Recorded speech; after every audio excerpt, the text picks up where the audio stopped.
Olá, ouvintes do Sinusp em Casa, bem-vindos a mais um episódio do nosso podcast.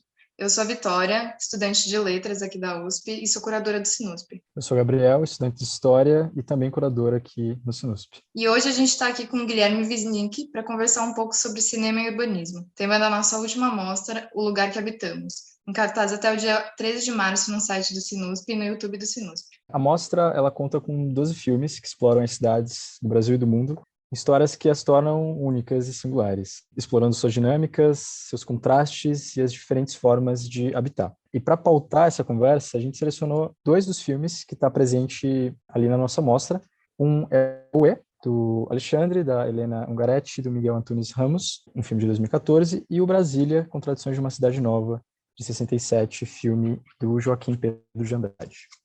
Bom, para quem não conhece o Guilherme Wisnik, aqui vai uma breve apresentação. Guilherme Wisnik é ensaísta, crítico, curador e professor livre-docente na Faculdade de Arquitetura e Urbanismo da Universidade de São Paulo. Entre suas publicações de mais sucesso estão Estado Crítico, a Deriva nas Cidades, Dentro do Nevoeiro, Espaço em Obra, Cidade, Arte e Arquitetura, Lúcio Costa, entre outros. Wisnik, mais uma vez, muito obrigado por ter aceitado o nosso convite. Se você quiser acrescentar mais alguma coisa sobre a sua biografia, sinta-se livre. Não, tá ótimo, assim. Prazer para mim participar e parabenizo a vocês pela iniciativa de mais dessa sucesso mostra. estão. Wisnik, para a gente começar, a gente pensou numa perguntinha que ela é simples, mas não é. Sabe aquelas perguntinhas curtas, mas que são primordiais, assim? E para começar o nosso papo, a gente chegou nessa. Vamos lá. Wisnik, o que é uma cidade? Então, nada simples, né? Mas não existe, evidentemente, uma definição única para essa pergunta. Mas, por acaso, esse é um tema que sempre me intrigou e até o meu trabalho final de graduação na FAUSP, quando eu estudei nos anos 90, era exatamente sobre isso. Eu tentava responder essa pergunta, historicamente falando, né? Porque se diz que a cidade nasceu na Mesopotâmia, cidade na humanidade, nasceu na Mesopotâmia em torno de 3.000 a.C. Então, isso quer dizer o quê, né? Por que até uma certa altura na história você diz que aquilo chama aldeia e por que de repente você pode chamar aquilo de cidade? Esse chamado, alguns historiadores chamam de revolução urbana ou ascensão da cidade, ela é paralela à também invenção da escrita e da moeda, né? Então tem a ver com o comércio e com a fixação de certas ideias, seja uma fixação na realidade física de uma aglomeração urbana que tinha muralhas e etc., ou no registro escrito. Isso aqui pode virar uma aula, eu não vou estender muito, mas, assim, para dizer o mínimo, isso é na região da Mesopotâmia, onde justamente já muitas aldeias neolíticas existiam, né? O neolítico é o período da sedentarização, quando os agrupamentos humanos justamente se tornam fixos, mas que tinham uma vida voltada a uma agricultura de subsistência. E essa que está nas cidades é a de excedentes, que promove o comércio, né? Portanto, ela tem a ver com uma revolução técnica que permite sair das regiões das colinas, onde ficavam as aldeias, e ir exatamente para o Vale Fértil e construir essas cidades na beira dos rios, criando uma agricultura que controla as cheias, o volume de água, né, dos rios, que era muito difícil fazer. Isso tem a ver com diques, canais, e tem a ver com enxadas, arados, né? E isso permite, se você, como isso acontece naquele momento, um crescimento populacional muito grande.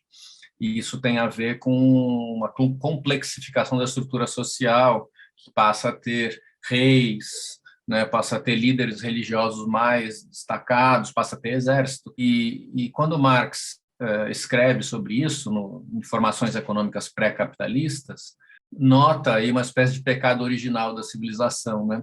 Porque a cidade, desse ponto de vista, está associada à hierarquia social, que nas comunidades neolíticas é muito menor. Então, por um lado, essa seria uma resposta um pouco negativa sobre a cidade, né? Se a gente pensar assim, estaria na gênese da cidade a ideia de uma diferenciação, estruturas de poder e etc. Por outro lado, a gente pode lembrar daquele famoso ditado alemão do fim da Idade Média, que diz: o ar da cidade liberta. Por quê? Porque, ao contrário dos feudos, né, que predominavam durante a Idade Média, e das cidades menores, daquele clima paroquial de cidade pequena, onde você é controlado por todo mundo, tudo que você faz é vigiado, né? Na grande cidade, você tem muito mais liberdade para ser quem você é, porque ninguém está te espionando demais, né? Então, esse é um lado positivo da identidade que eu queria marcar mais aqui para a nossa conversa, porque as cidades são, de fato, as grandes cidades, né, são vocacionadas a serem lugares da multiplicidade, da diversidade. Tem muito mais diversidade étnica, linguística, religiosa, sexual, de gêneros, né? Acolhe muito mais. Tanto é que isso é um fato notório, que pelo mundo as eleições tendem mais à esquerda nas grandes cidades, né? E ao contrário, nos lugares menores. Então, eu não sei se isso resolve a sua pergunta, mas indica algumas coisas. Acho que certamente ela ajuda, assim. Acho que para responder mesmo teria que ser, não uma aula, né, mas talvez um curso, anos e anos e anos e anos, né? É legal você trazer também esse lado positivo da cidade, né? Porque, né, você falando um pouco desse histórico da coisa, né? Um dos filmes que está na nossa mostra é um filme chamado Os Muros de Sana, que mostra ali a cidade de Sana, no Iêmen, e que basicamente é um filme, inclusive do Pasolini, ele estava gravando um filme lá na época, e aí ele mostra ali uma dinâmica, porque Sana é basicamente ali a estrutura de um feudo, né? Basicamente, uma cidade murada que pega total contraste com o que estava ali do lado, ali da cidade, na metrópole próxima. Então, é legal ver também essa galeria, às vezes, de temporalidades que a cidade pode dar pra gente, né? E isso é um pouco do que a gente vê no filme E. Ainda não de maneira explícita, mas no E, que vai ser o primeiro filme aqui do nosso papo, ele é um filme que pega o estacionamento, né, como objeto, né, um objeto micro, para discorrer ali sobre a cidade, sobre a transitoriedade, né? A gente leu, inclusive, um texto que a gente gostou bastante, se eu não me engano, eu não sei se ele é de 2016, que você publicou na Piauí, Cidade Inacabada. Esse texto, quando a gente leu, a gente falou, poxa, ele tem tudo a ver com o E. Alguns termos ali explicavam bastante do que a gente viu ali, em algumas angústias ali que o filme gerava. O texto ajudou um pouco a gente a pensar um pouco mais sobre ele. Então, por exemplo, lá a gente tem uma forma de narrar muito interessante no filme, e uma forma de apresentar o objeto também, que é o uso do Street View. Ele pega algumas cenas ali em que ele passa por algumas ruas de São Paulo e muda ali o ano, né, do Street View. Então, 2010 ele tinha um palacete, 2014 já não tinha mais, virou um prédio ou virou um estacionamento. E aí, no seu texto, no Cidade Inacabada, a gente tinha um pouco ali também, né, sobre essa coisa da virtualização da experiência urbana. Você poderia comentar um pouquinho mais sobre isso? Sim. Então, a primeira coisa a dizer é que eu adorei ver esse filme agora para a nossa conversa, e eu me dei conta de que eu nunca tinha assistido, embora eu seja amigo do Miguel Antunes Ramos e acompanhe a produção deles, do Alexandre e da Helena também, junto com o Miguel. Por exemplo, o filme Banco Imobiliário, um filme do qual eu já participei de vários debates sobre, e me lembrei que em 2013, quando eu fazia a curadoria da Bienal de Arquitetura de São Paulo, o nosso QG era no prédio do IAB, na Rua Bento Freitas, com o General Jardim. Eu recebi eles, foi o Miguel e a Helena lá para conversar sobre esse assunto dos estacionamentos comigo, falamos de várias coisas, e da própria janela do prédio do IAB se via uma coisa que ainda está lá, que é bizarra, que é um predinho que era usado como motel e que foi transformado em garagem, e tinha tem aquelas janelas de alumínio de apartamento e tal, e através das janelas de alumínio você vê carros subindo, assim. E depois, na Bienal de Arquitetura, que nós fizemos em 2013, tinha uma exposição chamada Carrópolis, que era sobre a cidade do carro, e nessa exposição a gente usava imagens desse filme que eles já tinham feito, mas o filme não estava pronto. Então, adorei ver o filme agora, e acho um filme muito importante, muito forte. Mas essa sua pergunta sobre a virtualização é importantíssimo isso, né? Porque a experiência nossa cada vez mais é mediada, né? A gente tinha os avatares do Second Life há anos atrás, né? Como se fosse assim, o mundo virtual é um mundo completamente outro. Hoje não, né? A nossa experiência ela se dá o tempo inteiro mesclada. Essa coisa da realidade aumentada, por exemplo, Pokémon Go e tudo isso colocam esse embaralhamento que faz cada vez mais parte da nossa experiência. Então, eles fazerem isso no filme é muito bom. E tem muitos artistas trabalhando com isso, né? Por exemplo, tem alguns fotógrafos, como o Michael Wolff, que eu me lembro agora, que fizeram trabalhos todos a partir do Street View, que são fotógrafos reconhecidos enquanto fotógrafos, que têm um super olhar enquanto fotógrafos, que dão um clique da sua câmera, etc., mas que, de repente, fazem um trabalho que é uma outra coisa, que é, por exemplo, toda uma pesquisa no Street View. Michael Wolff fez, né, sobre, por exemplo, Paris. Sem sair uma vez nas ruas de Paris, ele fez uma varredura pela câmera do Street View de cenas estranhas que o carrinho do Street View pegava, tipo uma pessoa, e olha que é Paris, né? Se fosse no terceiro mundo, teria muito mais, provavelmente, mas mesmo lá, uma pessoa deitada na calçada, aparentemente morta, uma briga, essas cenas são captadas às vezes, e é interessante um fotógrafo fazer um trabalho dele como fotógrafo, todo com imagens que não foi ele que fotografou. Mas isso é uma curadoria de fotografia, que vira uma autoria também. Então, é nesse universo aí, desse embaralhamento. Você comentando agora me fez lembrar de um filme chamado, eu não sei se você já viu, é um filme de um diretor pernambucano, que é o Nunca é Noite no Mapa, mas um filme que a gente assistiu também há pouquíssimo tempo, e que ele é totalmente feito em Street View, né? Então, ele mostra algumas ruas ali de Olinda e tal, também mostra ruas do Rio de Janeiro, e ele também encontra essas cenas estranhas, né? Entre elas tem uma batida policial, tem várias coisas que ele vai encontrando. Ele encontra ele mesmo no Street View, então ele viu o carro do Google passando e ele pegou a câmera dele, tirou uma foto e aí meses depois apareceu Ernesto de Carvalho, Ernesto de Carvalho o nome dele. E aí meses depois ele foi lá no Street View, foi na rua dele e lá estava ele com a câmera, assim. Então é super super interessante esses diálogos. Nesse assunto, vou citar mais um filme para quem estiver escutando e tiver interesse. Chama Seu Pai Nasceu com 100 anos de idade, assim como a Nakba. Então, um filme que passou numa mostra nossa, Inscrevendo Passados no Horizonte. Se eu não me engano, é um filme palestino, dessa menina que procura a cidade onde ela nasceu e como ela se transformou ao longo do tempo. É um filme bem bonito também, para quem se interessar.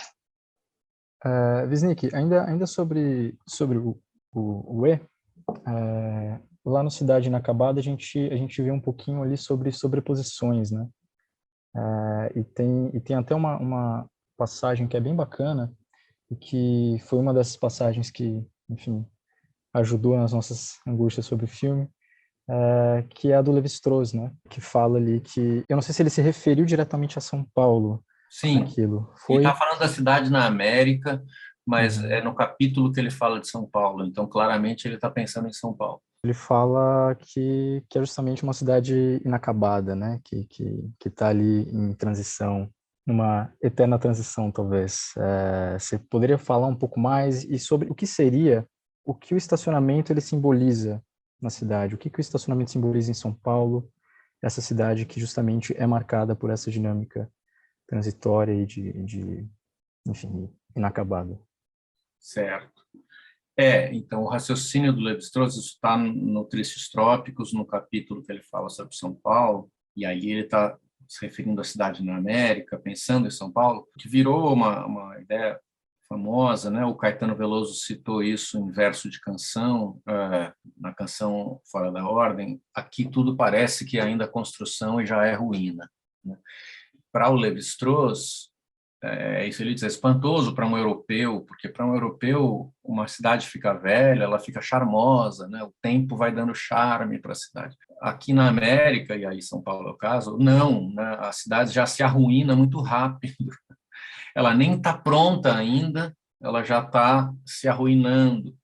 Mas, ao mesmo tempo, isso não é só uma crítica, porque ela também está se arruinando, porque ela já é tanto dinheiro e é tanta voracidade que a coisa já está, né, começando de novo. É um pouco o que o Mário Pedrosa falava, né, que a gente no Brasil está condenado ao moderno, que é sempre a tábula rasa, sempre começar de novo. Parece que não tem esse sentido de adensamento histórico, de maturação, né?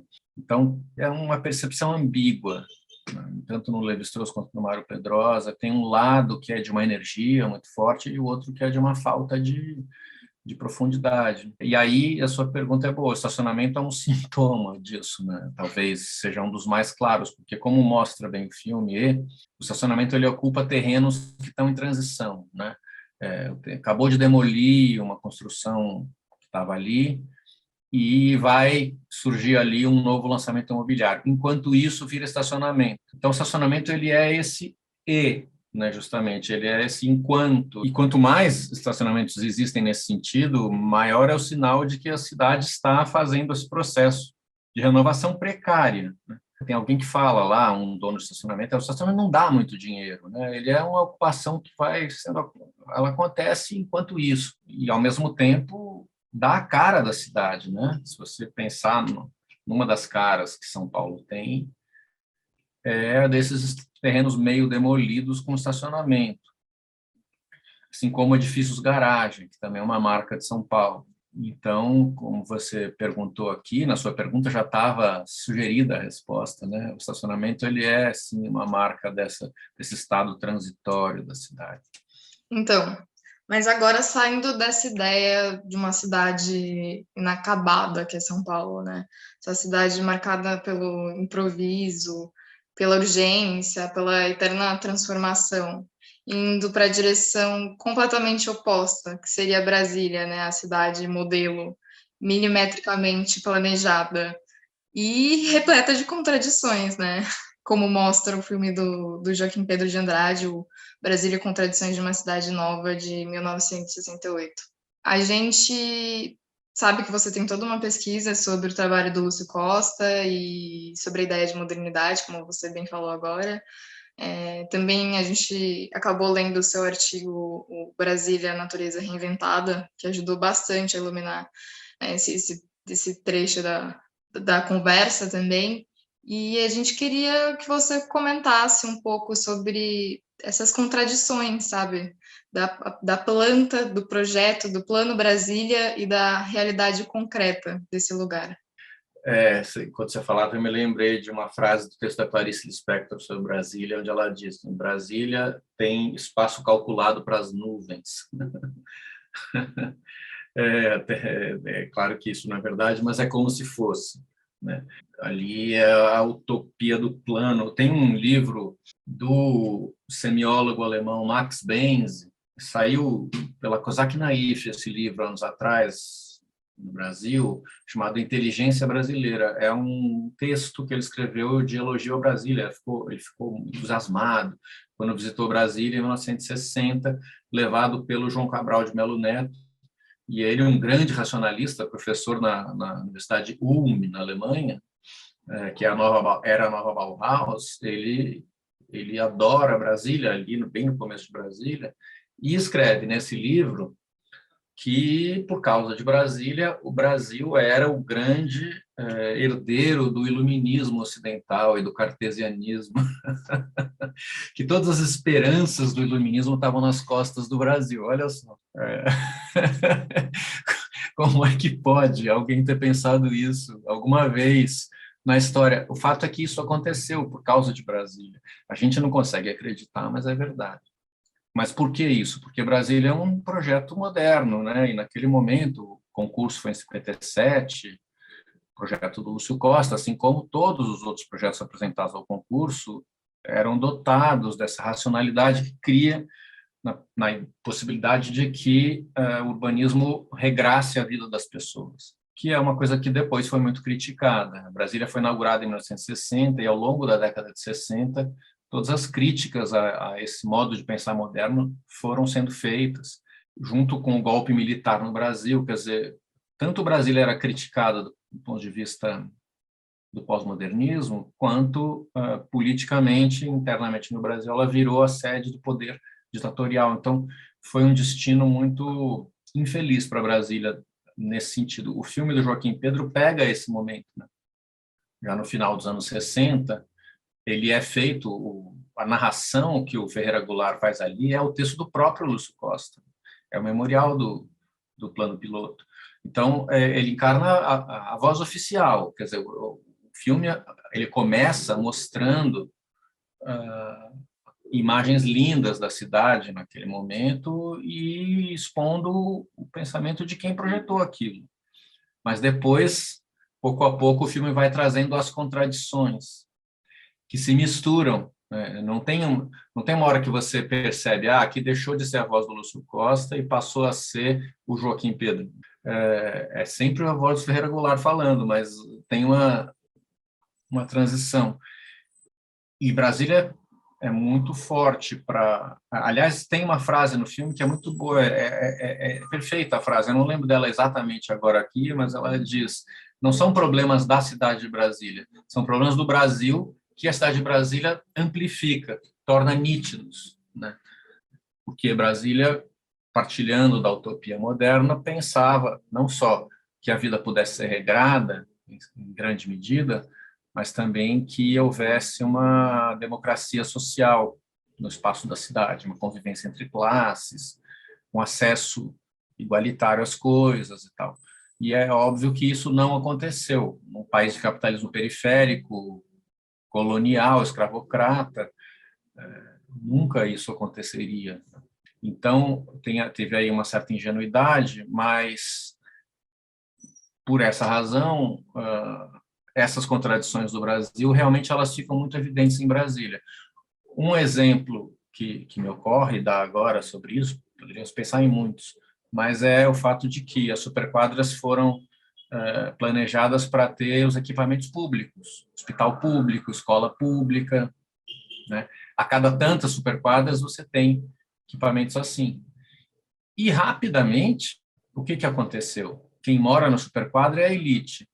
Quem estuda em escola pública são as classes baixas. Os filhos da elite estudam em escolas privadas, fora do plano piloto. Então, olha o absurdo que acontece todo dia em Brasília. Quem mora no superquadra tem que se deslocar de carro para escolas que são longe, fora do plano piloto. E quem mora fora do plano piloto tem que se deslocar como puder para dentro do plano piloto para as escolas públicas. E isso gera um trânsito absurdo, que é tudo o que Brasília não queria, né? Trânsito, irracionalidades e tal. Agora, essas são irracionalidades potencializadas pelo encontro entre a enorme desigualdade brasileira e essa tentativa, né, de fazer acontecer uma igualdade por meio do espaço. É muito interessante ver que Brasília é uma contradição, quase um organismo, assim, né? Você falando agora sobre esses deslocamentos até a escola é um pouco assustador, assim, de ver. E são as imagens também que a gente vê ali nas cidades satélites, né? A gente vê que no próprio filme do Joaquim, né, foi algo que durante o processo de curadoria a gente percebeu ali que o texto ele começa técnico, né? Ele vai justamente o que a gente falou, assim, ele vai da planta ao concreto, assim, né? E as imagens acompanham. E quando chega ali nas habitações que surgem espontaneamente, né, como está escrito lá no texto, a gente vê que acaba sendo uma emulação de qualquer outra cidade brasileira, né, de qualquer outro bairro pobre de metrópole, assim. É interessante ver essa parte também. Bom, sobre o Mário Pedrosa, foi uma citação que apareceu até ali no nosso textinho, ali no site e tudo mais, sobre essa coisa, né, do Brasil estar condenado ao moderno, né? O que seria essa modernidade? O que Brasília, qual que era a pretensão ali de Brasília? Que tipo de modernidade ali que ele estava falando e como que isso... Bom, a gente já viu que é um modelo que faliu, né? De certa forma. Como que se enxerga isso? O que você tem a falar para a gente? Bom, quando ele diz que o Brasil está condenado ao moderno, não é ao modernismo, né? É uma definição mais ampla, é uma ideia de moderno que significa sempre começar do zero, a tábula rasa. Porque quando ele chega a essa ideia, ele está comparando, por exemplo, o Brasil com o México. No México haviam as civilizações, impérios pré-colombianos, né, e que foram arrasados. Quer dizer, quando o mexicano ele luta permanentemente contra a colonização em nome do seu passado, né, e diz, é uma afirmação até complicada do Pedrosa hoje em dia, né? Diz assim, no Brasil eram povos indígenas nômades dispersos, né, e que, portanto, não deixaram no brasileiro esse sentido reivindicativo de uma origem que ele tivesse que contrapor ao colonizador. Portanto, não tendo essa base a qual retornar, estávamos culturalmente mais aptos a assumir as formas novas, né, a sempre começar de novo. Isso isso é positivo e negativo, porque isso nos permite estar atualizados, up to date com o que está acontecendo no mundo, mas nos dá uma espécie de superficialidade, porque a gente abandona rápido, que é o que eu estava falando antes sobre São Paulo. Então, essa é a ideia do Pedrosa. Agora, Brasília e a ideia de que um modelo que fracassou é um pouco assim. Aí é o modernismo mesmo, né? A Carta de Atenas, o plano urbano do Cian, que era essa ideia de que você tem um funcionalismo que rege tudo, como se o ser humano fosse meio máquina, como o modernismo pensava, um certo modernismo pensava, que você pode decompor a vida humana em certas funções, como se dizia, né, o urbanismo moderno, as funções das cidades, trabalhar, circular e habitar e ter lazer. Só que não é assim, né? Então, essa compreensão é que depois foi muito criticada e a gente pode dizer que foi abandonada. Essa utopia social de Brasília, que era uma utopia moderna, fracassou, porque ela não se cumpriu. Porém, também eu não acho certo dizer que por isso Brasília fracassou, né? Brasília é uma cidade que existe e que funciona muito bem, em grande medida. Eu vejo que sempre que eu vou a Brasília e essas discussões se colocam, os moradores de Brasília ficam extremamente ofendidos quando as pessoas vêm falar mal. Falar, você não mora aqui, você não sabe como a vida é boa. E de fato deve ser, para quem mora na Superquadra. Agora, tem um aspecto muito impressionante que é assim, tenha dado certo ou não, hoje em dia é um museu da modernidade, com tudo de generoso que aquilo tinha, e quando você visita agora a Superquadra, você fala, nossa, o mundo poderia ser assim, que é assim, você anda pela Superquadra, o chão é público, não tem cerca elétrica, não tem barreira, não tem vigilância, né? Não tem nada, você realmente circula livremente por aquilo, você atravessa por baixo dos prédios, você tem uma espécie de miragem de uma vida coletiva, né, que pode funcionar, sendo que fora do plano piloto de Brasília, em qualquer outro lugar no Brasil, são cercas elétricas, guaritas, muros de proteção, medo, segurança privada, tudo isso, então, é ambíguo, né? Acho que é uma experiência histórica muito forte. Bom, Wisnik, a gente está encaminhando aqui para o final do nosso papo e eu queria perguntar se você gostaria de falar mais alguma coisa, algo que a gente não comentou aqui que você gostaria de acrescentar, alguma impressão sobre os filmes. Bom, são dois filmes excelentes, né, e muito diferentes, um atual, o outro lá do fim dos anos 60, mas ambos críticos, mas não de um criticismo